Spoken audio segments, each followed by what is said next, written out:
Así que bueno, muchas gracias por estar acá hoy día con nosotros. Mi nombre es Paul O'Toole, yo soy el director de ICUBO en la Universidad del Desarrollo, en la UDD, acá en Santiago, en Chile. Tenemos personas conectadas hoy día de diferentes partes, no solo de Chile, del mundo también, del Reino Unido, de España, también quizás algunos más. Estamos muy felices de estar haciendo este webinar con ustedes hoy día. Es nuestro primer webinar de una serie que vamos a realizar. Así que, perdón si tenemos algunos problemas iniciales, pero estamos ahí aprendiendo de esto. Esto va a ser el primero de una serie de webinars que vamos a hacer con foco en innovación e interdisciplina. Bueno, primero les quiero contar rápidamente qué es ICUBO dentro de la UDD. ICUBO es el Instituto de Innovación e Interdisciplina.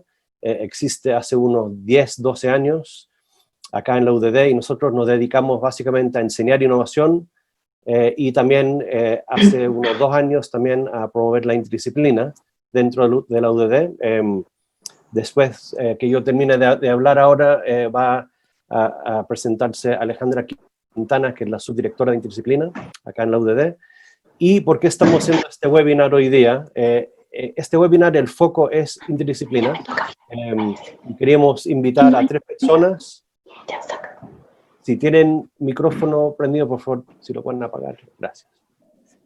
Así que hoy día invitamos a 3 personas que yo conozco personalmente para hacer este webinar, que son de 3 ámbitos distintos, de medicina, de diseño y de ingeniería, para un poco ejemplificar por qué es tan importante la interdisciplina, en este caso al servicio de la salud, que hoy en día es tan relevante, obviamente, por lo que estamos viviendo, pero a nivel general nosotros enseñamos la interdisciplina siempre en base a problemas.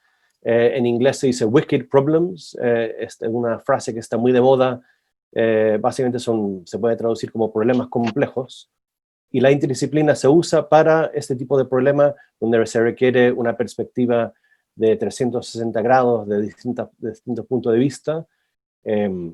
Así que vamos a ir hablando y conversando de esos temas. Quiero agradecer a Flavia Muñoz por estar detrás de la organización de esto y todos los integrantes que estamos acá. También estamos transmitiendo a través de UDD TV, una plataforma propia de la UDD. Así que voy a dar el pase ahora a Alejandra Quintana para que se pueda introducir y después voy a presentar nuestros invitados de hoy día. Muchas gracias. Alejandra. Sí. Bueno, hola a todos. Como dijo Paul, mi nombre es Alejandra Quintana y soy la subdirectora de interdisciplina y me gustaría contarles ahora brevemente lo que es interdisciplina en la UDD y cómo nosotros lo estamos haciendo. Bueno, primero contarles que entendemos la UDD, la interdisciplina, como una efectiva interacción entre diversas áreas del conocimiento. Nuestra visión no se limita tan solo a reunir temas de distintas disciplinas en una sala de clase, es decir, juntar a alumnos de distintas carreras en una sala, sino que más bien tratamos e intencionamos actividades de manera integrada y cooperativa que puedan producir más valor a que si un curso, programa o la actividad hubiese sido simplemente disciplinaria. En este sentido, entendemos la interdisciplina como producto de un diseño intencionado, el cual apunta a la integración de conocimientos provenientes de múltiples disciplinas como principal medio de aprendizaje. A partir de nuestro proyecto de UDD Futuro, que considera la interdisciplina como uno de sus pilares, nosotros hemos desarrollado un modelo bastante ambicioso que ofrece instancias interdisciplinarias a nuestros alumnos de pregrado durante toda su carrera universitaria. Estas actividades van desde algunas cosas puntuales, como actividades puntuales que puede ser algo que dure un día, así como también programas que son semestrales o anuales en algunos casos. Cuando digo que es ambicioso no es porque a mí se me ocurra decirlo, sino que hemos visto que es lo que llama la atención cuando hemos ido a presentar a distintas conferencias o nos han invitado a otras universidades fuera de Chile. Y es lo primero que nos dicen, ¿no? Qué ambiciosos son al tratar de abarcar una gran cantidad de alumnos, en nuestro caso son todos los alumnos de pregrado, y viendo experiencias de afuera nos damos cuenta que la UDD lidera en ese sentido, porque la mayoría de las otras universidades lo ven solo en el ámbito de la investigación, o bien crean cursos que son acotados dentro de la universidad. Bueno, para nosotros es relevante que los alumnos participen en este modelo, porque es a través de este aprendizaje donde nosotros les enseñamos a resolver problemas complejos, como decía Paul, que son los que se van a enfrentar en su futura vida laboral, y es lo que hoy en este webinar es un poco lo que queremos mostrar. El trabajo interdisciplinario ocurre hoy en día más de lo que nos imaginamos, y es la manera en que los desafíos del siglo XXI se deben resolver. Nuestros invitados, que Paul va a presentar a continuación, son ejemplos de profesionales que trabajan normalmente en un ambiente colaborativo interdisciplinario y tratan de resolver problemas complejos con gran impacto. Perfecto, muchas gracias, Alejandra. Así que, bueno, voy a presentar nuestros tres invitados, nuestros tres panelistas que están acá. Así que yo los conozco a los tres personalmente, como dije antes, por distintas razones. José Tomás, voy a hacer una introducción muy breve porque creo que yo creo que son mejor presentándose a cada uno. José Tomás Arenas, lo conozco hace ya como unos 10 años, desde que yo estuve a cargo de UDD Ventures, la incubadora acá del UDD, donde ellos partieron su proyecto, que ahora es una empresa, así que voy a dejar que él cuenta de qué se trata la empresa. Gianpaolo Fusari está conectado desde Reino Unido, de un centro de innovación en salud que se llama Helix, que yo trabajé ahí hace unos 5 años atrás. Yo trabajé en Royal College of Art, que es una universidad británica con foco en diseño, que colabora mucho con Imperial College. Están al lado uno del otro en una zona, si alguien conoce Londres, de donde están los museos. Así que han estado colaborando hace muchos años, 30 años. Así que ahí hay una explosión muy interesante, interdisciplinaria entre ingeniería y diseño que ocurre, y el Helix Center es un lugar justamente donde se unieron para hacer innovación en salud. Así que Gianpaolo va a estar presentándose y hablando un poco de eso. Y por último, el doctor Cristian García, que es un médico chileno que ha estado trabajando con nosotros en un curso que hacemos de innovación para los becados de medicina, que hemos hecho los últimos 3 años. Así que, bueno, primero voy a partir con José Tomás. Así que, José Tomás, si quieres prender tu micrófono y dejar que haces tu introducción personal. La idea ahora es que cada uno se introduzca durante unos 4 minutos cada uno y después pasamos a las primeras preguntas. Gracias, Paul. Bueno, primero gracias por la invitación y espero contarles algunas cosas que les puedan servir desde su punto de vista. Como dijo Paul, mi nombre es José Tomás Arenas. Yo soy ingeniero civil eléctrico y también soy ingeniero civil industrial de la Universidad de Chile, pero he estado dedicado al área de la salud prácticamente toda mi vida laboral. Y eso ya es una curiosidad que en general me toca compartir y creo que viene mucho a este contexto. Entonces, un poco acerca de mí y acerca de qué hacemos en telediagnósticos, que es esta startup que mencionó Paul y que es justamente un tema muy interdisciplinario. Básicamente, telediagnósticos es una startup que desarrolla e implementa soluciones de inteligencia artificial para poder tomar mejores decisiones y hacer prevención siempre en el ámbito de la salud. Entonces, hoy día quizás eso suena un poco más conocido. La inteligencia artificial está hace algún tiempo bastante de moda y su aplicación en salud también tiene cierta resonancia.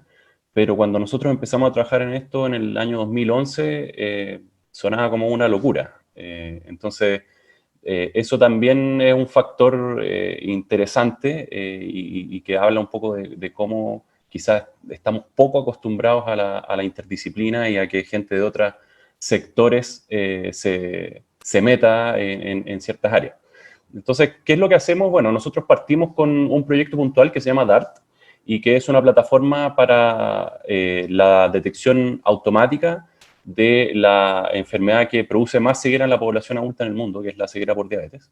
Y esto a través de un sistema de inteligencia artificial que permite que el alcance el conocimiento de los especialistas sea mayor, es decir, que más personas diabéticas, que son las que se tienen que hacer este examen, se lo puedan hacer con la frecuencia que se necesita y así poder prevenir su pérdida de visión y su ceguera.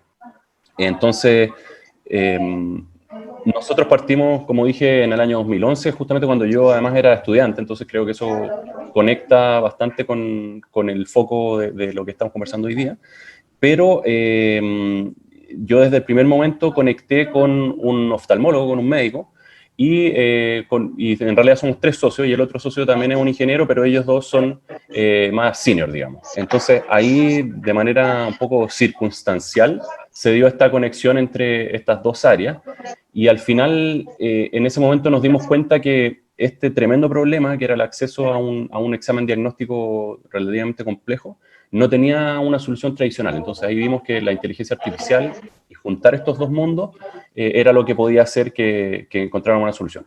Y hoy día DART está implementado en el público chileno, y eso significa que está en más de 130 puntos de atención y beneficia a cerca de 230.000 personas al año.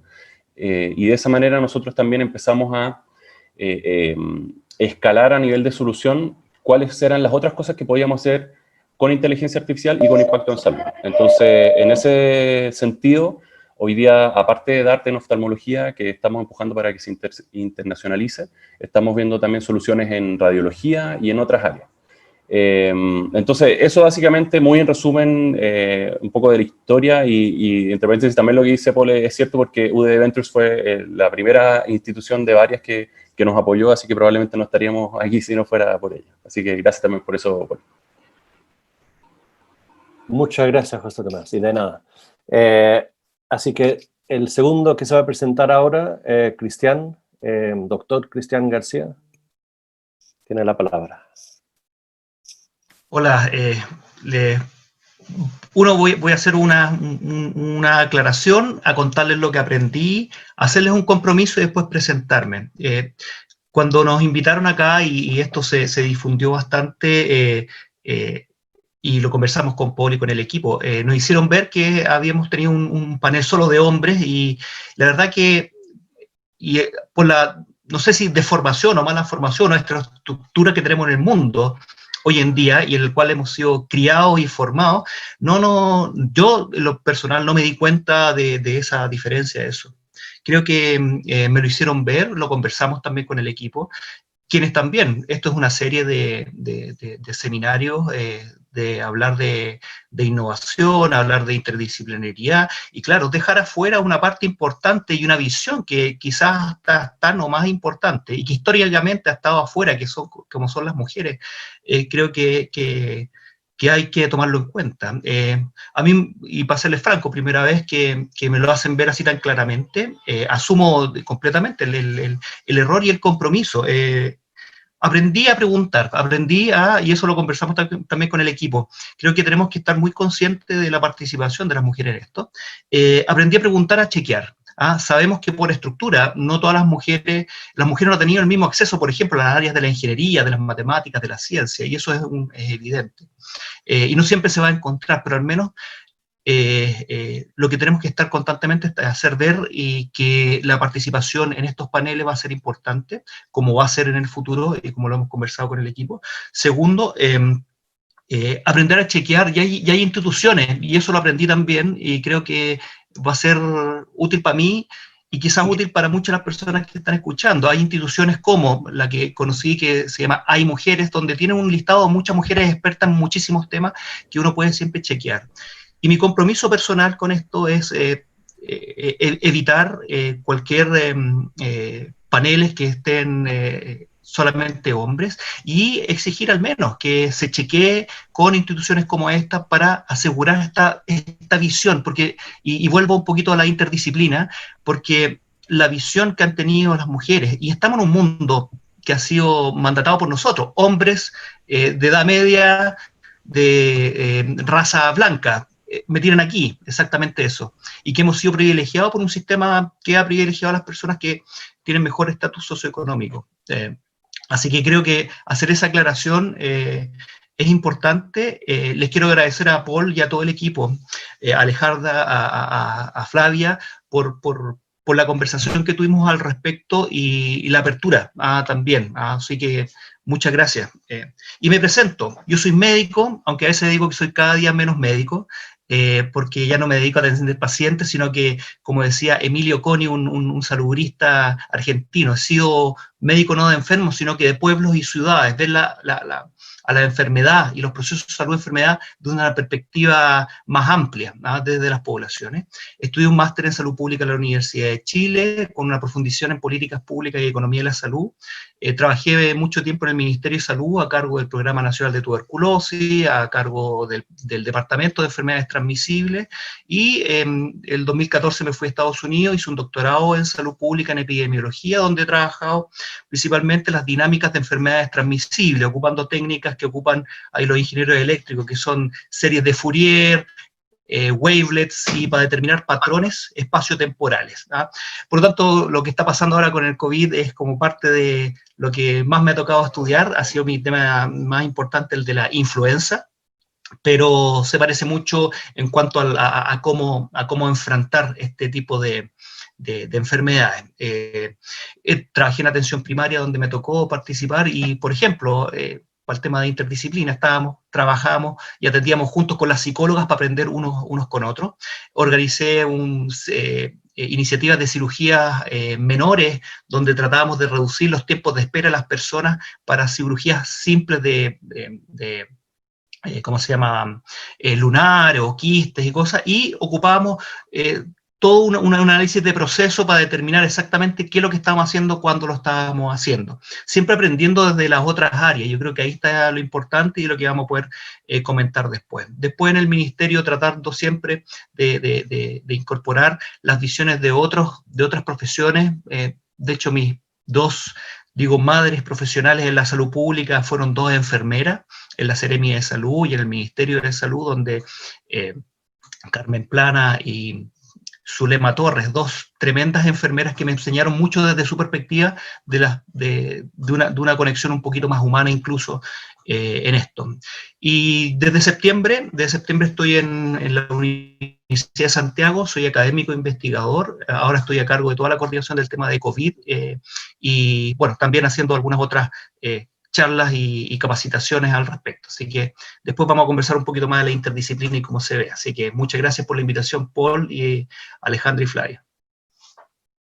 Excelente, gracias, Cristian. Así que ahora vamos con Gianpaolo Fusari desde Londres. Hola a todos, buenas tardes aquí en Europa y buenos días en Chile, supongo.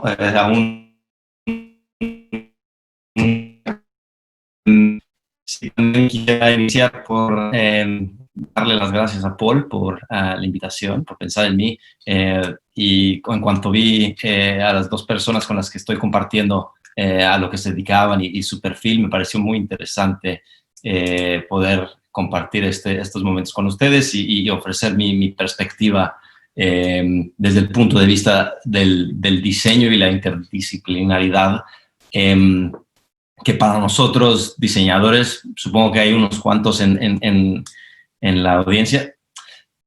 Voy a hacer una pausa. He vivido los últimos 14 años en inglés, entonces de repente hablar el español puede que haya alguna palabra que tenga que decir en inglés, entonces solo me tengan paciencia, por favor. Pero bueno, volviendo, creo que para nosotros diseñadores esto de la interdisciplinaridad es como aire, como agua, como pan, es necesario para que podamos subsistir. Entonces, buenísimo que pueda yo ofrecerles mi punto de vista.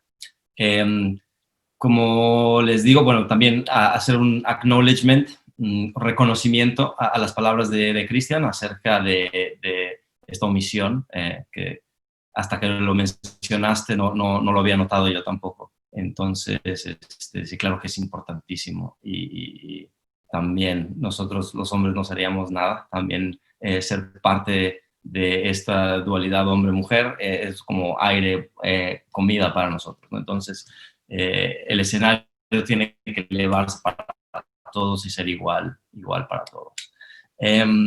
Bueno, Un poco acerca de mí, soy diseñador industrial, pero antes de haber tomado la decisión de estudiar diseño, irrumpí un poco por la medicina. Mi padre siempre me había dicho que a él le hubiera encantado ser médico. Él hubiera dado todo por ser médico. Acabó siendo ingeniero electromecánico, pero cuando yo era un chico pensaba, pues igual y ser médico sería algo que le gustaría a mi papá, ¿no? Entonces voy a intentarlo. Estuve en premedicina y no me gustó para nada. Fue interesantísimo, pero no es que no me haya gustado, o sea, me parece fascinante todo lo que tiene que ver con el cuerpo humano y la manera en la que todo en sí. Pero lo que yo noté estando con mis compañeros en la escuela de premedicina fue la pasión que ellos tenían para aprender sobre la química, sobre el latín, sobre el griego, sobre la bioquímica, todo, músculos, anatomía.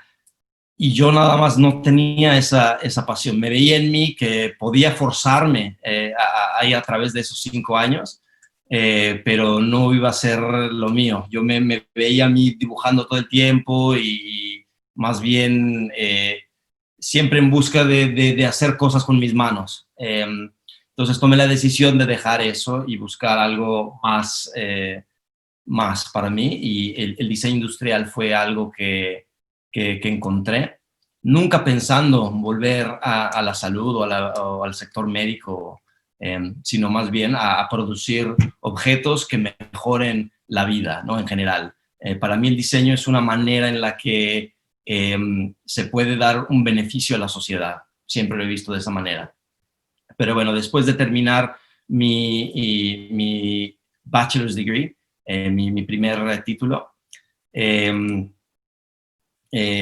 me vi yo vivía en México y ahí yo veía que no había mucha posibilidad de emprender una carrera en diseño de producto, digamos. Era más bien diseño de mobiliario, diseño de interiores, cosas un poco más sencillas. Entonces busqué un máster en diseño industrial en el Reino Unido. Terminé en el Royal College of Art haciendo una maestría que se llama Innovation Design Engineering, que es en colaboración con Imperial College. Entonces, un grupo riquísimo de diferentes mentes, ¿no? De diseñadores, de ingenieros, médicos, de gente, de científicos, de muchas áreas, metidos todos juntos a crear, a solucionar problemas de innovación.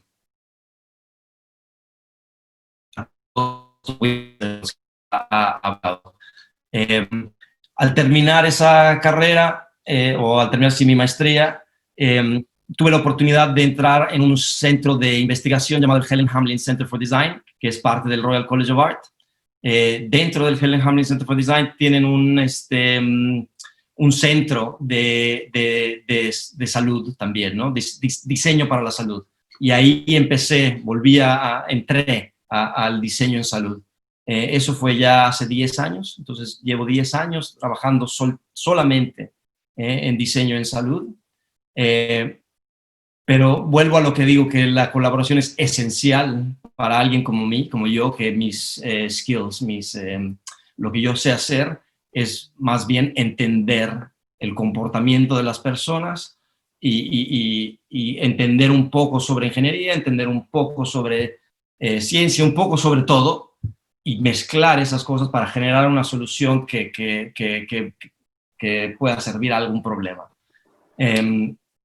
Entonces, en los problemas que me he enfrentado van desde diseño de ambulancias, diseño de instrumentos para cirugía de rodilla, por ejemplo, diseño para iniciativas para reducir violencia y agresión en hospitales. Entonces, imagina, las escalas son muy distintas, el expertise es muy distinto y yo obviamente no sé nada al respecto, ¿no? Entonces es esencial para mí colaborar con gente que esté ahí en el frontline todo el día, todo el tiempo, y que sepa, y yo escuchar a ellos y así brindar alguna co-design, alguna solución.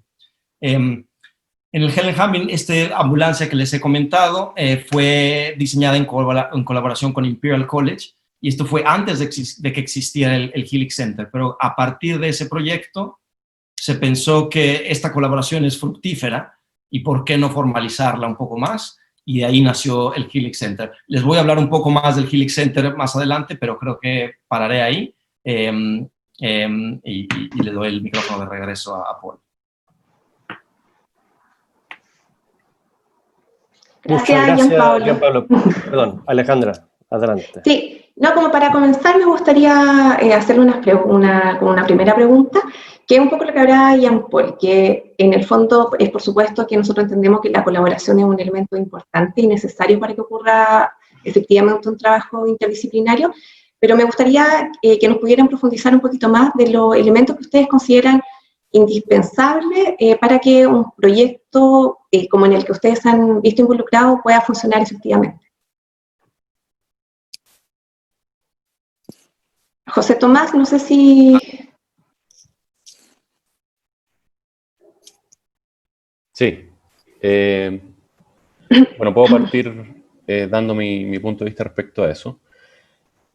Como alcancé a comentar antes, creo que es importante considerar la composición de los equipos. Hablo un poco desde la perspectiva de una startup. Y en ese sentido también conecta muy bien con uno de los desafíos más grandes que tienen las startups, que es enfocarse en los problemas más que en las soluciones. Entonces, en el caso de hacer tecnología para la salud, no sirve mucho tratar de forzar desde la tecnología o desde la ingeniería soluciones que quizás le sirvan a alguien, sino que más bien es muy necesario... Y quizás es distinto en las distintas etapas que se recorren en la vida de una startup, pero especialmente al principio, estar muy seguro y tener muy incorporado la necesidad desde el punto de vista de la salud o de la medicina. Y por eso que en la composición de nuestro equipo fundador, y de hecho fue el médico el que trajo la inquietud. Entonces, eso es algo muy necesario y quiero destacar entonces el tema de mantener siempre la cabeza más en el problema que en la solución y ver cuál es la necesidad real y cómo, ya sea desde la tecnología o quizás desde cosas menos sofisticadas, se puede hacer frente a estos desafíos y estos problemas que hasta ese punto podrían no haber tenido solución. Entonces creo que ese es un factor bien importante y que sobre todo los ingenieros que somos muy cerrados y somos muy de cosas de ingeniero, nos cuesta porque también creo que no hay desde el medio, digámoslo así, muchas instancias para fomentarlo. Y en ese sentido también comentar que el caso nuestro quizás no es muy ejemplar porque fue algo que fue fortuito, por decirlo de alguna manera, y también dependiendo mucho de la intención de los fundadores, de la intención especialmente del doctor Donoso, que es uno de mis socios, y eso, en el fondo, si uno quiere hacer algo más del mediano plazo o generar un ecosistema, no es tan sostenible porque depende de casos más excepcionales y no es algo que se esté fomentando. Entonces, ahí instancias como lo que entiendo de lo que estamos hoy día podrían fomentar y podrían ser un catalizador importante.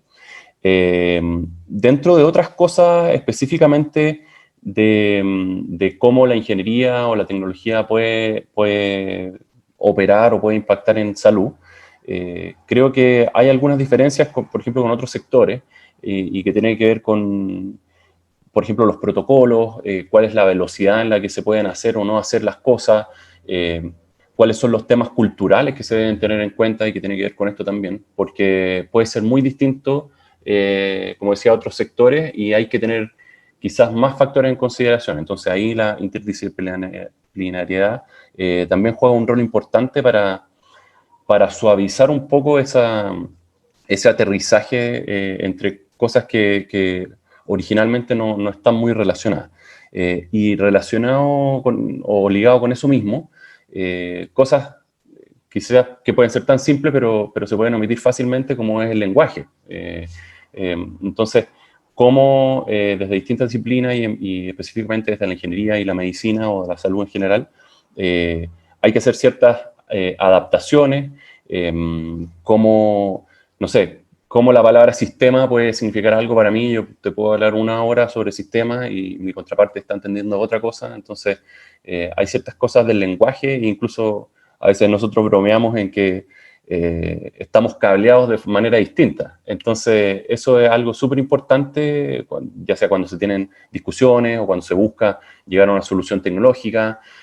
Y más aún, y eso es un tema que yo siempre comento, independiente del tema del desarrollo y la tecnología, un factor súper importante y una clave, digamos, del éxito de algún proyecto de este tipo o no, además de la tecnología o incluso más que la tecnología, es la implementación.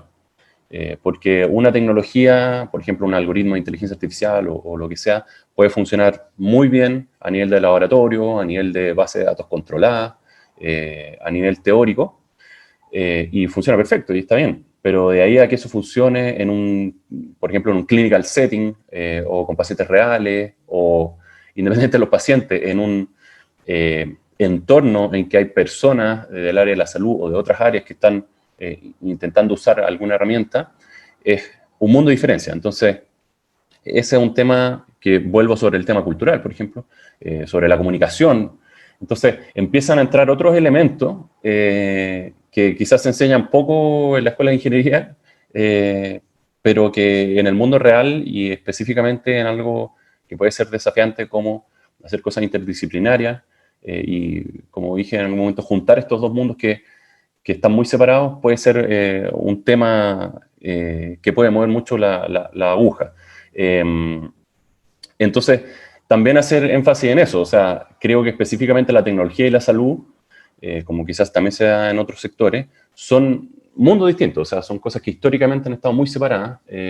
La salud sigue siendo un sector, bueno, ahora se dice que la pandemia lo va a hacer acelerarse 10 años respecto al ritmo que traía, pero es un sector que históricamente ha estado muy poco digitalizado y donde paradójicamente la tecnología puede tener y está teniendo, digamos, un impacto mucho mayor que en otros sectores, un impacto social, un impacto en las vidas, etc. Entonces, eso también significa que hay que tener en consideración que dado que somos animales de costumbre, entonces también hay que saber trabajar respecto a resistencias al cambio y otro tipo de cosas. Entonces, ahí quizás me escapo un poco respecto a los elementos necesarios y la interdisciplinaridad en sí, pero son cosas que en el mundo real y en la práctica se ven. Entonces, creo que es algo que hay que tener en consideración, ya sea en pruebas clínicas o en implementación de una solución interdisciplinaria. Así que eso creo que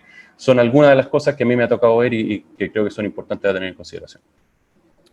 Muchas gracias, José Tomás. Sí, bueno, en la UDD tenemos obviamente nuestra Facultad de Medicina, la Clínica Alemana, el Padre Hurtado, una facultad importante de Ingeniería y de Diseño también, y estamos siempre tratando de unir ellos en programas, en magíster, en posgrado, en extensión, en pregrado también. Y este webinar, la verdad, nos ayuda un poco para todo eso. También si hay personas conectados que les interesa trabajar en esos temas con nosotros, felices de escucharlo después también. Así que ahora tenemos una pregunta para Gianpaolo y después vamos a tener preguntas de ustedes. Soledad Armijo hizo una pregunta que vamos a hacer más rato. Si quiere dirigirlo a alguna persona en particular, Soledad, no avisa, si no lo hacemos a nivel general. Pero ahora vamos con una pregunta para Gianpaolo. Así que, ¿cuál es la trascendencia de un equipo interdisciplinario en el ámbito de salud, Gianpaolo? Gracias, Paul. Sí, para esta pregunta tengo aquí un par de slides que puede ser que sean útiles. Entonces, voy a intentar share my screen, compartir mi pantalla. En un minuto. Y hablo un poco sobre el Helix Center en sí. y cómo es que la colaboración, la interdisciplinaridad es importante para nosotros.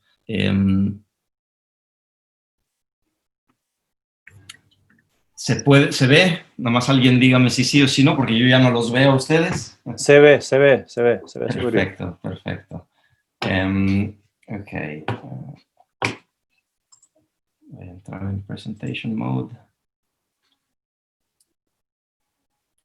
Son solo un par, pero bueno.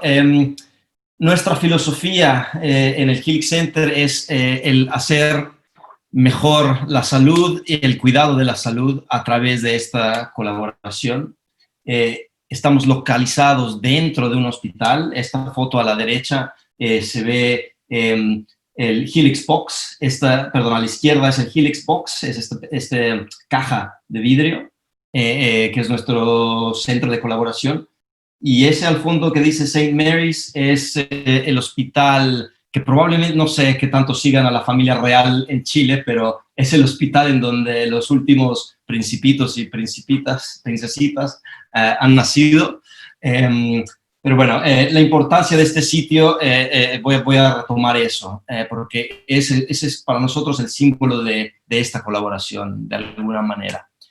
Pero bueno, anteriormente mencioné el diseño de una ambulancia en el que colaboré y que fue el paso que dimos antes de que el Helix Center existiera. Esta colaboración entre diseñadores y médicos e ingenieros se dio en este proyecto de trabajo. Gente muy visionaria como Lord Ara Darcy, que es el director del Centro Helix, vio el potencial que tenía el traer gente como diseñadores dentro del ámbito de salud para que pudieran ofrecer nuevos métodos de trabajo, nuevas maneras de ver y tener diferente perspectiva a problemas que ellos han tenido siempre.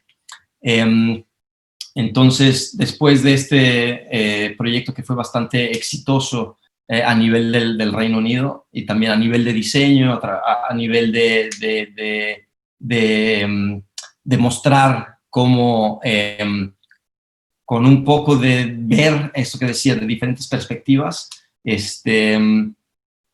se puede hacer alguna apertura. Y voy a mencionar un poquito más porque creo que es importante que lo que ofrece el diseño en este sentido es ver las cosas con ojos nuevos, ¿no?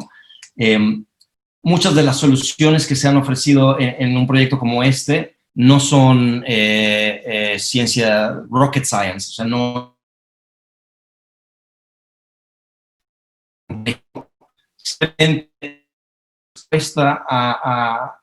respuesta creativa a problemas que observamos. Por ejemplo, poner la camilla en el centro de la ambulancia en vez de que a un lado.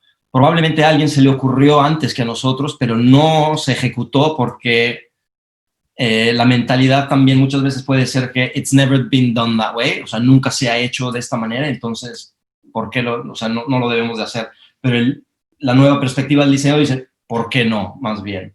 Y a la hora de hacer prototipos y probarlo, los paramédicos que pudieron trabajar en estos prototipos ya no podían pensar en una manera diferente de trabajar, no podían volver a la manera antigua de trabajar. Entonces, creo que, no sé si sea parte de la trascendencia de la interdisciplinaridad, pero el poder ver de una manera distinta es invaluable para la colaboración. Pero en fin, voy a hacer un poco más de detalle del Helix Center. Como decía Paul, es una colaboración entre el Royal College of Art, Imperial College y ahora también Imperial College Healthcare Trust.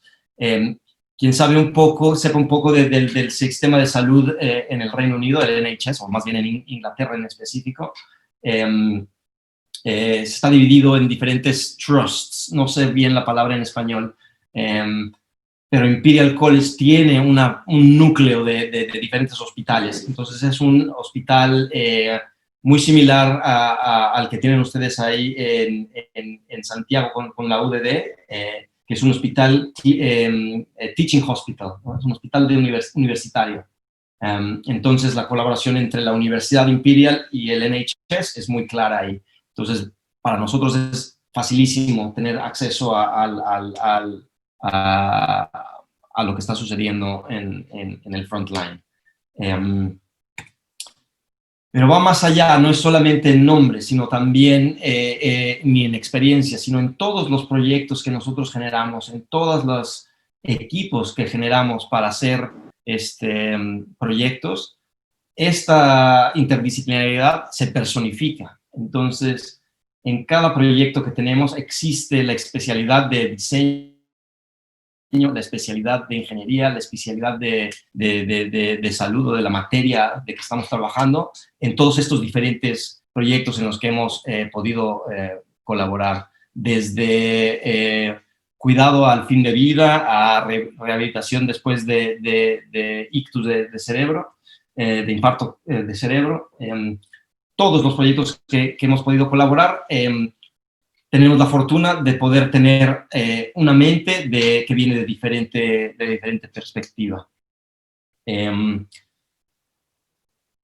Y bueno, acabamos de iniciar, yo creo que acabamos de iniciar, llevamos 5 o 6 años desde que inició el Helix Center y hemos cambiado mucho la manera en la que trabajamos, hemos aprendido mucho según hemos podido meternos un poco más. Creo que al inicio, cuando empezamos, era mucho decir, el diseño va a cambiar la manera en la que se ofrece la salud. El diseño va a ser el que cambia todo. Pero en realidad, poco a poco, mientras más nos metemos, el diseño es solamente un adjunct, es solamente un agregado. Si no existe la voluntad o la apertura de las demás disciplinas y la colaboración, el diseño no puede hacer nada. Entonces, creo que la mentalidad en cuanto a mí en lo personal ha cambiado bastante y creo que somos ahora mucho más focalizados, mucho más críticos de nuestro propio trabajo, sin dejar eso de ser abiertos también, ¿no? a todas las perspectivas de los demás. Hemos ganado mayor experiencia. Yo en lo personal ahora llevo en un solo proyecto, en el mismo proyecto, los últimos 3 años. O sea, entendemos que en la salud hacer cambios lleva tiempo. Esta fue otro aprendizaje que tuvimos en el que creíamos que podíamos llegar con métodos de innovación y cambiarlos muy fácilmente. En realidad, sí hemos dado muchos saltos y hemos acelerado, digamos, del laboratorio a la adopción. Hemos acelerado un poco, pero existen digamos, lineamientos o lineamientos que existen qué bueno que existen, es lo que quiero decir, que tienen como son un poco más cautelosos y entonces hay que ir a través de esos procesos para garantizar que lo que estamos proponiendo sea beneficioso en realidad y no nada más porque nosotros creemos que es beneficioso, ya lo deben de adoptar, ¿no? Entonces, hay que ir a través de todas estas pruebas clínicas, a través de certificaciones, etcétera, para garantizar que en realidad no estemos trayendo algo que no sea beneficioso, ¿no? Entonces, eso hemos aprendido. Somos mucho más cuidadosos. Como decía, llevo 3 años en un mismo proyecto de infarto cerebral para mejorar la rehabilitación después de eso. Y ahora estamos haciendo un clinical trial, una prueba clínica de feasibility. Discúlpenme una vez más por las palabras, pero es factibilidad, supongo. Y poco a poco ahí vamos, ¿no? El siguiente paso será generar un startup o generar una entidad que pueda salir ya y ser una oferta para el NHS en primera instancia.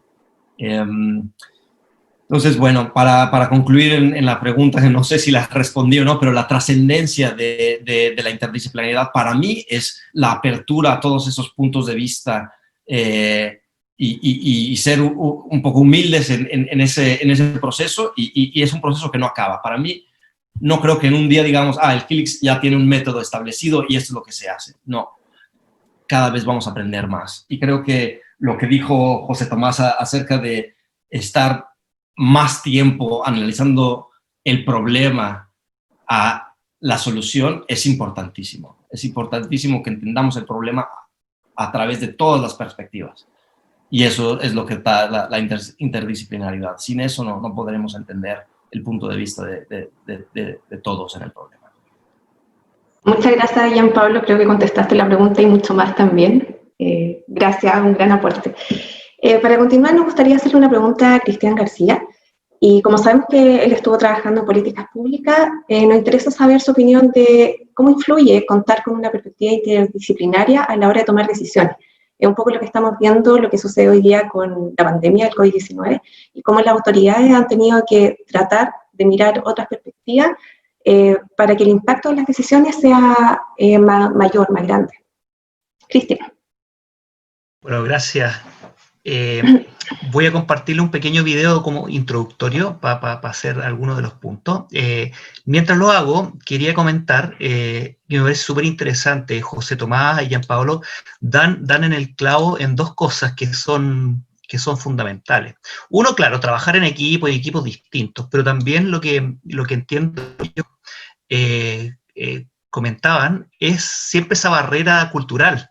Y parece que ahí tenemos otra brecha importante que superar, entenderlas desde la implementación, ¿cierto? Y la implementación implica cambios de comportamiento, y las ciencias del comportamiento creo que es especial desde la perspectiva de salud, hemos sido bien débiles en desarrollarlas, y en trabajar en conjunto, desde economistas que se dedican a la conducta hasta psicólogos y pasando por todo entre medio. Quería compartirles, y espero se escuche bien, lo probamos hace un rato, pero siempre puede fallar.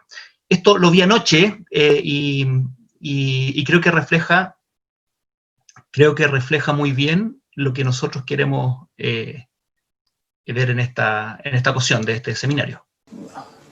No, si yo no soy epidemiólogo. Ahora, déjeme recordarle que este país ha sido gobernado por expertos durante 30 años y aquí estamos, pues. Por lo tanto, esto de inflar solo a los expertos y entender el conocimiento como una cantidad de conocimiento especializado que no se suma, yo creo que eso está obsoleto. Es como la visión del método científico de la década del 50. Hoy día lo que se necesita es interdisciplinariedad y más encima integración de distintas visiones. Un poquito para reflejar,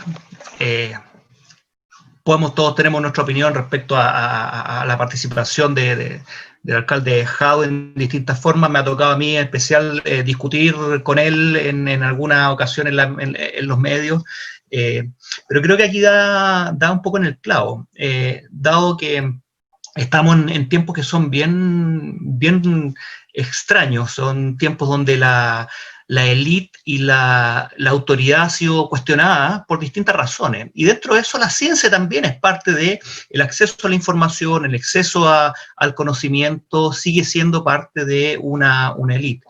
Y ahí se contrapone con este sentido común. Con el sentido común, y ahí empezamos a ver por qué las cosas que nosotros decidimos y recomendamos en salud a veces no pueden ser, o no pueden llegar a lo que nosotros queremos desde el punto de vista técnico. Y aquí también les voy a compartir 2 segundos la pantalla, básicamente para hacerle alguna pregunta, para hacerle la pregunta de qué es lo que ven ustedes acá. Y esto lo vimos hace poquito. Esto es una imagen de La Vega, es un mercado, el mercado más importante en Santiago de Chile, probablemente donde va la gente a comprar. Esta es la imagen del lunes, donde a pesar de que se ha recomendado mantener la distancia, ocupar mascarilla, uno ve distintas cosas y aglomeración. Y si yo le pregunto, ¿qué es lo que ven ustedes ahí? cada uno va a ver cosas distintas. Y si es que yo les digo, piensen cómo han sido educados o como fenómeno de estudio, un diseñador va a pensar de una manera y va a ver quizás, oye, podemos diseñar el espacio de una manera X. El arquitecto, oye, el edificio podría ser de distinto. Un ingeniero experto en procesos, decir, oye, podríamos organizar esto de cierta manera. Las personas en salud, yo lo que veo es un potencial de contagio tremendo, importante, dado la gente que se aglomera y está más cercana. O que las personas ocupan más la mascarilla. Y ahí vienen las preguntas. Y esto de la interdisciplina va justamente a poner más preguntas y a complicar un poquito las cosas. Lo más fácil es hacer las cosas solo, ¿ah? Pero no va a tener los efectos que probablemente deseamos. ¿Cuál es mi punto acá? Que una persona, si nosotros vamos a decir que se mantengan en su casa, mantengan una cuarentena, ¿cómo nosotros los vamos a apoyar para que esa cuarentena sea efectiva desde el punto de vista social, como los metros cuadrados con los que vive, pero también económico, cómo va a mantener esa persona que trabaja día a día para poder llevar comida para su casa? Por lo tanto, yo creo que es importante este tema de la interdisciplina, verlo como una necesidad básica ya.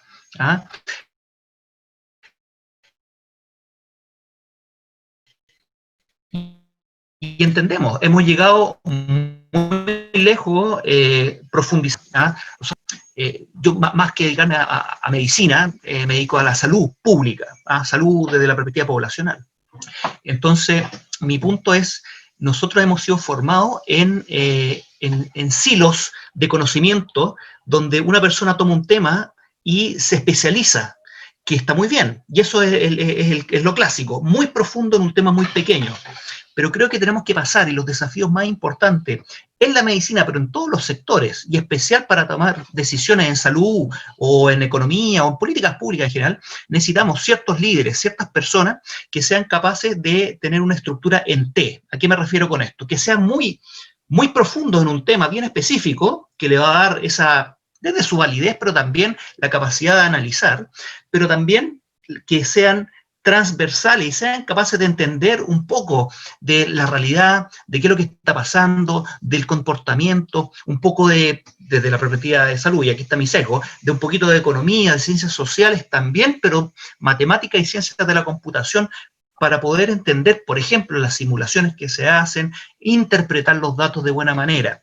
Yo creo que ahí está el gran desafío, no solo para la medicina, sino que para todos los sectores. Y acá un ejemplo súper importante. Me tocó vivir alrededor de 4 años en Pittsburgh, en la Universidad de Pittsburgh, donde la universidad mía, la Universidad de Pittsburgh, convivía muy cercanamente con Carnegie Mellon, la Universidad de Ciencias de la Computación muy importante. Hicimos grandes amigos ahí y veíamos cómo esta universidad colaboraba con Uber para los autos autocontrolados. Un gran desafío era decidir cómo hacer la codificación de estos Uber autocontrolados en el momento que un auto vaya y tenga que decidir entre atropellar a una persona por la situación o salvar a los que están dentro del auto en una situación extrema. De ahí la importancia incluso de las ciencias sociales, de los filósofos, que empiecen a incorporarse a estos equipos para estas preguntas, para tratar de responder a estas preguntas que son muy difíciles. Y después nos preguntábamos con las personas de ahí, ¿quién va a tener la culpa? ¿Va a ser la culpa del que hizo el código? ¿Va a ser la culpa del que diseñó el auto? Son preguntas que son complejas, son difíciles. Y ahí yo quiero un poquito terminar, no sé si como andamos de tiempo me interrumpen nomás, no ni un problema. Me he preguntado siempre desde la perspectiva de salud, Cristian, ¿qué es lo que es? Tú me dijiste que te interrumpiera, así que te estoy interrumpiendo, perdón. Sí. Solo dejar un poco más de tiempo para las preguntas del público también.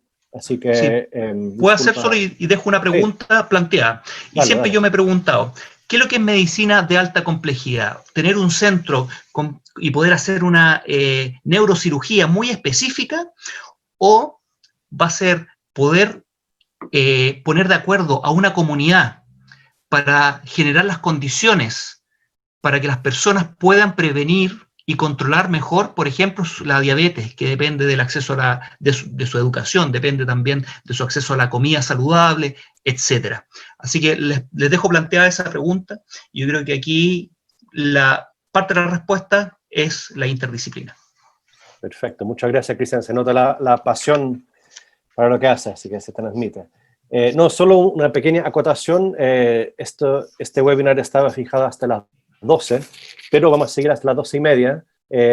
La verdad, se puso interesante. Los que se pueden quedar, por favor, que se queden con nosotros. Y para tener espacio también para las preguntas del público.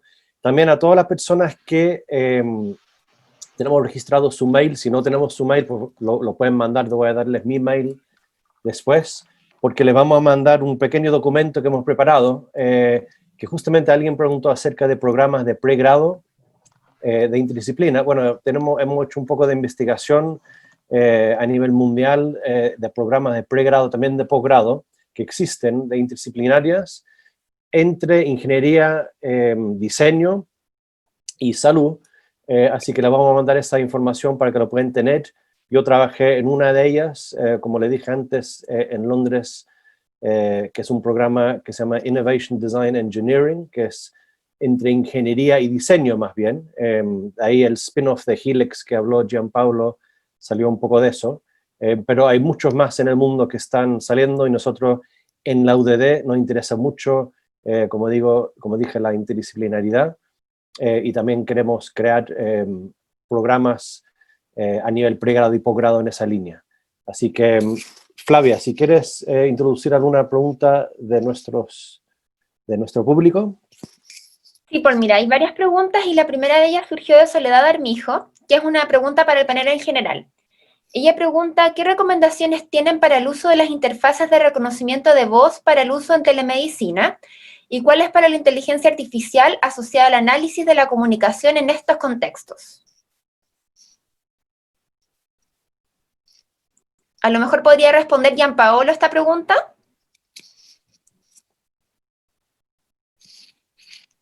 Creo que José Tomás es experto en inteligencia artificial. Me parece que él podría... Sí.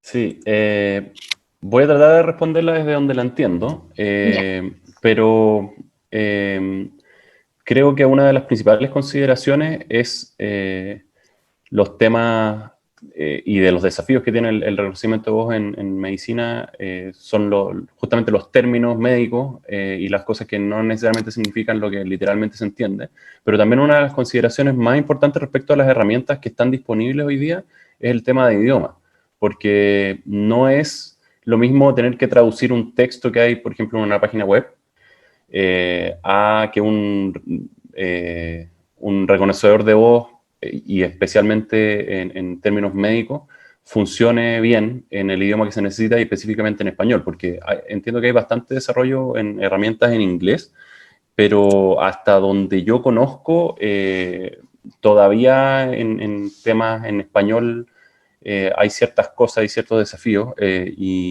y está más acotado a cosas contextuales, es decir, si se sabe que lo que se está haciendo es informar una, no sé, radiografía de codo, probablemente va a funcionar bien para eso, pero eso no quiere decir que funcione bien para, no sé, otro tipo de radiografía. Entonces, hay ciertas consideraciones ahí, y hasta donde entiendo, porque tampoco tengo demasiada experiencia en temas de reconocimiento de voz, es importante la consideración de las herramientas disponibles y cómo funcionan en el idioma específico, porque ahí técnicamente hay todo un desafío detrás. Entonces, creo que eso es un tema importante a tener en cuenta desde donde entiendo la pregunta. Quizás me fui por otro lado, pero eso es algo que es importante y que no es tan directo. ¿Cristian? Sí, pues, yo creo que la pregunta es, y a mí me quedó un poquito la duda, y quizás si es para poder apoyar, por ejemplo, dictar y no tener que escribir, o es ocupar el reconocimiento de voz para determinar alguna diagnóstico o patología. De hecho, está visto y está estudiado el reconocimiento reconocimiento de voz para determinar gente que está pasando, o incluso con los feeds de Twitter, si las personas están pasando por un síndrome depresivo, o si es que están las personas con algún tipo de riesgo. Alguna vez lo conversamos con la gente del Instituto de Procesamiento de Voz de Carnegie Mellon, que era ver si es que podíamos adelantarse a un diagnóstico de Parkinson, por ejemplo. Y que hay algo en investigación a eso. Es complicado, siempre va a depender de la cantidad de datos que uno tenga, y como bien decía José Tomás, a veces son perfectas y andan súper bien dentro de nuestra muestra, el in-sample, pero cuando empezamos a verlo afuera y en la realidad, se ensucia mucho y cualquier resultado. Eso en salud lo conocemos de hace bastante tiempo, desde los estudios clínicos de los remedios, y cuando los vamos viendo en la población, a veces son un poquito distintos. Así que creo que vale también tomarlo desde el punto de vista de los diagnósticos, aparte del apoyo del trabajador. Excelente. Y hay otra pregunta que la hace Sebastián Merino, que es para Gianpaolo. Él pregunta, ¿como diseñadores trabajan en proyectos de comunicación alternativa aumentativa? Gracias, sí, Sebastián. De momento no tenemos ningún proyecto en ese tema, pero no, o sea, si llegase a haber un proyecto de ese tema, por supuesto que trabajaríamos en algo así. En lo que yo estoy trabajando con esto de infarto cerebral, muchos de los pacientes después de tener un infarto cerebral tienen problemas de comunicación, y es parte de la presentación que tenemos. Lo que estamos desarrollando en este momento es una aplicación digital para monitorear el movimiento del brazo. Junto con eso estamos brindando un apoyo de coaching para un tema que se llama self-management, o sea, para poder habilitar a la gente que pueda llevar a cabo su rehabilitación ellos solos, digamos, porque el periodo en el que tienen terapia es corto, ¿no? No más de 3 meses. Entonces, después de esos 3 meses, ellos deben de llevar a cabo su propia rehabilitación. Entonces, lo que hacemos es brindarles las herramientas para que ellos puedan hacerlo. Digo todo esto para un contexto. Mucho de lo que desarrollamos de momento es solo aplicable a gente que puede comunicarse de una manera efectiva, pero tenemos en el radar brindar también una versión que sea para gente que tiene afasia o diferentes necesidades de comunicación. Por supuesto que es algo importantísimo, y como somos, ¿cómo se dice?, promotores del diseño inclusivo, muchas veces nuestra comunicación para cualquier proyecto intentamos que sea inclusiva en todos sentidos, pero de momento no tenemos algún proyecto que sea de comunicación alternativa, aumentativa, como dices tú. Y hay otra pregunta de Benjamín Puente, que es para todos, pero me da la sensación que va más abocado a lo que tú haces, Gianpaolo. Él pregunta si alguno ha hecho innovación en diseño en el área de odontología. Si en Helix ha realizado, ¿tienen pensado realizar alguna innovación en odontología? ¿O ustedes quizás en sus propias áreas han tenido algún tipo de innovación? Por ejemplo, Cristiano, José Tomás.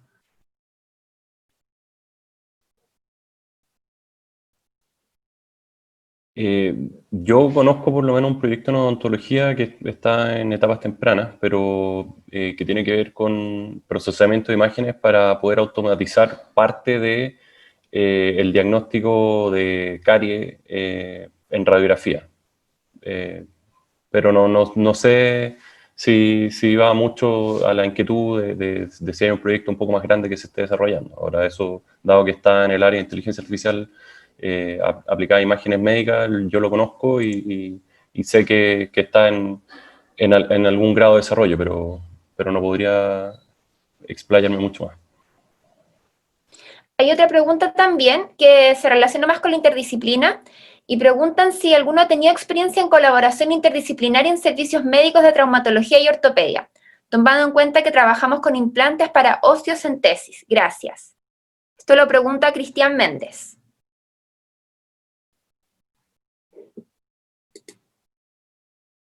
No sé quién ha tenido más experiencia en estos temas. Sí, yo tengo alguna experiencia, tengo.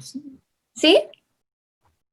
Sí, nada más tomo un minuto para decir, creo que mencioné un proyecto, no es específicamente lo que pregunta Cristian, que creo que dice traumatología y es ortopedia.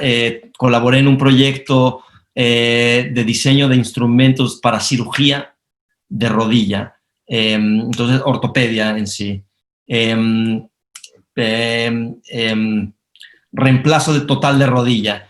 Con una compañía que se llama Depuy, que es de Johnson & Johnson. Mi colaboración ahí fue el desarrollar un algoritmo para poder hacer un nuevo método de cirugía que estaban pensando los ingenieros de Depuy, pero no lo podían comunicar o llamaron al Helen Hamlin Center para poder desarrollar ese método de comunicación entre los cirujanos que estaban muy avanzados con sus técnicas para que pudieran crear un algoritmo y ofrecerlo a cirujanos que eran muy tradicionales. Entonces fue un proyecto muy, muy interesante, una rampa de aprendimiento para mí súper empinado. Porque había que aprender la cirugía, ¿no? Había que aprender por qué hacían un corte a tal grado, etcétera, etcétera, para poder después ofrecer soluciones simples, que médicos que tuvieran una educación un poco más tradicional lo pudieran adoptar también. Nos llegó otra pregunta de María Jesús Mena. Ella también es una pregunta general para el panel, pero más relacionada a la interdisciplina. Y ella quiere saber si alguno de ustedes tiene experiencia en la docencia interdisciplinaria. Y si es así, ¿de qué manera evalúan esta interdisciplina en estudiantes, ya sea de pre o posgrado? No sé si alguno de ustedes hace clases, me parece que Cristian hace clases en la USACH, ¿verdad? Sí, yo me incorporé hace poco a la Universidad de Santiago, pero me ha tocado hacer clases en la Universidad de Chile, en Estados Unidos también, en mi universidad ya estuve relacionado con el tema de docencia, y yo creo que no tengo experiencia en enseñar interdisciplina, pero en general la salud pública es una disciplina que es bien transversal, si bien tiene que ver con los procesos de salud-enfermedad, sí hay que tratar de entender desde la economía hasta el comportamiento humano, entendiendo también desde la respuesta inmunológica, en el caso, por ejemplo, como estamos viendo ahora, hasta las conductas de las personas, lo que veíamos recién en el tema de la aglomeración de gente en La Vega. Por lo tanto, son temas de, como bien decían, de sistemas complejos, y desde la experiencia siempre tratamos y de las clases de epidemiología o de gestión en salud que me ha tocado hacer, siempre poner ese punto, porque cuestionarse también los paradigmas de cada una de nuestras disciplinas. ¿Y por qué es así? Y creo que Gianpaolo lo decía, o José Tomás, no me acuerdo, pero decía, es que siempre lo hemos hecho así. Bueno, esa es como un poco la historia de mi vida, o sea, me ha tocado harto estar en consultorios, Seremi de Salud, en el Ministerio de Salud cuando trabajé, es que siempre se ha hecho así. Y buenas experiencias en docencia al respecto, bueno, al final va a depender de cómo se desempeñen después las personas que se reciben, pero al menos de mi experiencia no es con la multidisciplina, pero al menos incorporar y cuestionarse constantemente, es un ejercicio personal, pero también transmitir eso. Y yo creo que, lo decía Albert Schweitzer, pues fue premio Nobel de la Paz hace harto tiempo, pues él decía que el ejemplo no es la mejor forma de enseñar, es la única. Yo creo que ahí está el desafío de todos nosotros, de salud y otros, es que los mismos alumnos vean en sus docentes. Yo me acuerdo, había un par de docentes que yo decía, yo quiero ser así. Y uno trata de seguir esa línea. Y eso yo creo que es un poco lo que una universidad, y me da no una sana envidia, porque no sé si hay envidia sana, pero que ustedes estén incorporando esto de hace tiempo, de una multidisciplina incorporando a salud. Me parece fantástico y me parece que es lo que tenemos que, cómo tenemos que avanzar. Pero fundamentalmente en tener personas que lleven este carro, que sean esos líderes y que muestren con ese mismo ejemplo de colaboración, de humildad, de cuestionarse sus propios paradigmas y de poder colaborar de manera abierta y sincera. Otra pregunta que... Sí, cuéntanos. No, solamente mencionar en el Royal College of Art, que bien es una escuela ya bastante especializada, que es solo diseño y arte, pero dentro del diseño hay muchas disciplinas y dentro del arte también, como saben. Durante el primer año de las maestrías, varios programas obligan, digamos, es parte facultativa del curso, generar proyectos interdisciplinarios entre las diferentes maestrías, y esto forma parte, o una parte importante, digamos, no la más importante, pero una parte importante de la calificación final para otorgar esa maestría. Entonces es un modo de generar esa apertura bien dentro del diseño, pero bueno, solo es una manera en la que el Royal College of Art hace esto para los alumnos. En mi experiencia, uno de los proyectos más divertidos y más difíciles también fue este interdisciplinario. Excelente. Y otra pregunta que me llegó por interno y también es para el panel en general, y es ¿cómo ven ustedes la interdisciplina futuro en las políticas públicas sanitarias de Chile? ¿Y cuáles serían como las claves para llevar a la práctica esta forma de ver las cosas, entre comillas, y así poder obtener beneficios para la población? ¿Hay alguna posibilidad de que se dé esto en las políticas públicas, quizás de este gobierno, quizás del próximo?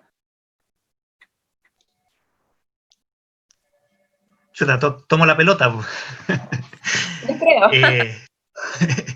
Me quieren meter en problemas. No, yo creo que esto es súper complejo, es súper complejo. Y, por ejemplo, como comentando la realidad de lo que está pasando ahora, y hemos visto una respuesta sanitaria por un lado, hemos visto una respuesta social por otro, hemos visto una respuesta económica por otro, de los distintos sectores. Y creo que ahí no digo que otras personas a cargo lo hubiesen hecho distinto, mejor, en nada. Esto es súper difícil, es súper complejo, más en la situación actual. Pero creo que lo que está reflejando toda la situación actual del COVID es la estructura. Entendamos que todos los sectores son sectores de salud. Todos los sectores van a influir en la salud de la población, por una u otra manera, a largo o a corto plazo. La salud no se lleva a cabo en los hospitales. Los hospitales son una parte pequeña de todo el proceso salud-enfermedad, para recuperar la enfermedad y pasar a la salud nuevamente. Por lo tanto, yo creo que ahí hay temas que son muy importantes y que lo que necesitamos es empezar a visualizar. Cómo nosotros generamos de nuevo estos profesionales que sean esos puentes entre distintos conocimientos o experticia, para poder hacer, y de nuevo, yo creo que aquí está súper claro y súper clave, que es generar esa colaboración, uno que sea honesta y sincera y abierta. Yo creo que eso ahí está. Nosotros realmente queremos saber el que más sabe y, pucha, me ha tocado aprender mucho, leer mucho, estudiar mucho, y cada vez siento que sé menos. Cada vez siento que hay un universo cada vez más grande para aprender. Y me parece que en las malas experiencias que he tenido para implementar cosas de políticas públicas, pero también en otras pequeñas, ha sido cuando uno se topa con esa actitud de, oye, aquí no te metas, este es mi campo y me vas a ganar espacio. Y lo otra es con actitudes como las que a veces uno encuentra que se saben todo. Y digámoslo, seamos bien francos, en mi gremio somos bien así, los médicos somos bien dados a que sabemos mucho, y sí, claro, hay muchos médicos que saben mucho, pero poco abiertos a aprender de otras áreas. Por lo tanto, yo creo que ahí está el primer y gran paso, abrirse y cuestionarse esos paradigmas que tenemos nosotros. Excelente. Miren, nos quedan casi 10 minutos, así que vamos a leer la última pregunta para ir cerrando el webinar, ¿les parece? Y esta pregunta viene de Paulina. Ella quiere saber desde un punto de vista interdisciplinario cuál es su postura ante los simuladores de procedimientos quirúrgicos existentes. Si quieren la vuelvo a leer. Desde un punto de vista interdisciplinario, ¿cuál es su postura ante los simuladores de procedimientos quirúrgicos? Pregunta Paulina. ¿Puedo decir algo veloz? No sé si los... Sí, claro, claro que sí. Tenemos 10 minutos, así que adelante. A mí me parecen geniales. Son esenciales, bueno, como solución para la educación, para los médicos futuros, cirujanos futuros, es buenísimo. Pero también el poder simular situaciones clínicas para el punto de vista, desde el punto de vista para el diseño, es fundamental para nosotros. Tradicionalmente, la única manera para probar que algo funciona es soltarlo, ¿no? Hacer una prueba clínica, randomized control trial.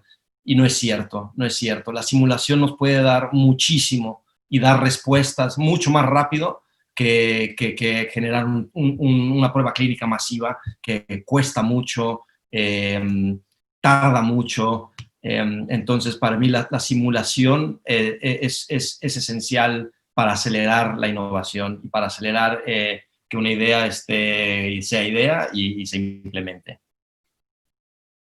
Yo solamente complementar y colgándome de lo que dice Gianpaolo, que a pesar de que no tengo mucho conocimiento de lo que se dice como existente, creo que cualquier cosa que apunte a cerrar la brecha de falta de especialistas es un aporte, porque ese es un tema que está generando resultados bien lamentables, independiente de también la necesidad del cambio de foco de la especialidad, la atención primaria, pero en todo caso cualquier cosa que aporte en ese sentido creo que suma. Muy bien, y vamos a leer una última pregunta que yo creo que da un cierre bastante bueno porque tiene que ver mucho con lo que está pasando ahora con el COVID. Cuéntame. Un par de minutos. Dos cosas, voy a colgarme un poquito de atrás. En el año 2014 me tocó ir a hacer un curso sobre preparación de pandemias a Singapur, donde tiene mucha experiencia, pero además incluía visitas a hospitales y todo. Y fuimos al hospital de la Universidad de Singapur y por primera vez pude estar ahí con la mano con estos simuladores de cirugía. Y ellos tenían dos cosas muy, muy interesantes. Uno, simulan todo el mundo se entrenaba en cirugía y en cirugías nuevas. Y además, ellos lo que hacían era esta colaboración entre cirujanos y lo transmitían a una especie de cine donde todos los cirujanos, por ejemplo, estaban viendo lo que hacía la persona que se estaba entrenando y además lograban protocolizar y llegar a acuerdos en la manera de operar, las formas, las técnicas y todo. Yo sé que se enseña y todo eso, pero a mí me pareció fantástico desde esta universidad cómo podían apoyar a generar los procedimientos más uniformemente posibles, porque uno cuando está operando, uno sabe lo que hace uno y el equipo, pero uno sabe lo que hace el resto. Me parece que eso es una excelente idea y todos estos simuladores de cirugía, sí, fantástico. Hay que implementarlo, sí. Si alguno lo pudiera responder en menos de 5 minutos, ojalá 3.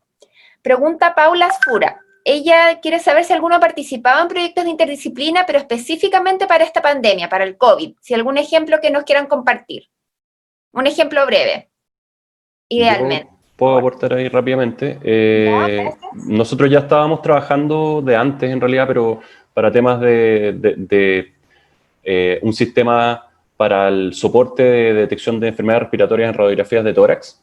Y eso incluye neumonía. Entonces ahora lo que estamos viendo es que es posible que eso se acelere, dado que probablemente en una segunda ola de detección, y no como reemplazo del PCR ni mucho menos, pero sí quizás para control, puede ser algo que apoye. Entonces ahí estamos reactivando ese tipo de cosas y obviamente es interdisciplinario, así que también devuelvo la pregunta o la invitación para poder aportar en eso, y de hecho quería conversar eso después con Cristian. Así que nosotros estamos haciendo eso, tratando de poner inteligencia artificial para detección de enfermedades respiratorias en radiografía.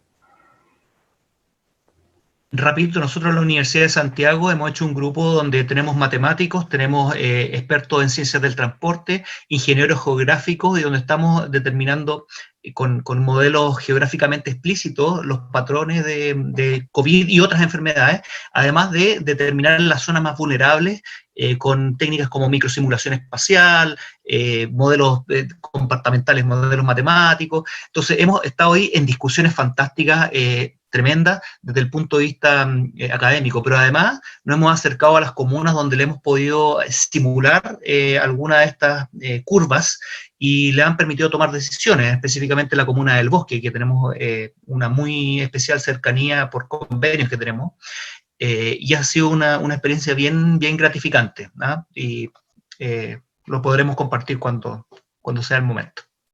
Gracias. Y también finalmente, sí, lo mismo, ¿no? Igual Helix está haciendo parte de una respuesta en conjunto con el gobierno para generar la posibilidad de hacer más testing, más testeo en la población. Entonces estamos iniciando una prueba clínica, primero con 100 personas dentro de nosotros, pero vamos a muy rápidamente escalar a 100.000 para poder hacer 100.000 pruebas diarias. Entonces, nuestra aportación es, bueno, la prueba rápidamente consiste en que la gente en su casa pueda tomar es para detectar anticuerpos. Entonces, un prick test, o sea, se pican para sacar una gota de sangre y más o menos como una prueba de embarazo, se pone la gota de sangre y reacciona, ¿no? Entonces, lo que estamos haciendo, el user experience, digamos, la experiencia del usuario es hacer la prueba, tomar una foto, mandar la foto y contestar algunas preguntas. Nuestra aportación es diseñar toda esa experiencia para que la entienda el grosso de la población.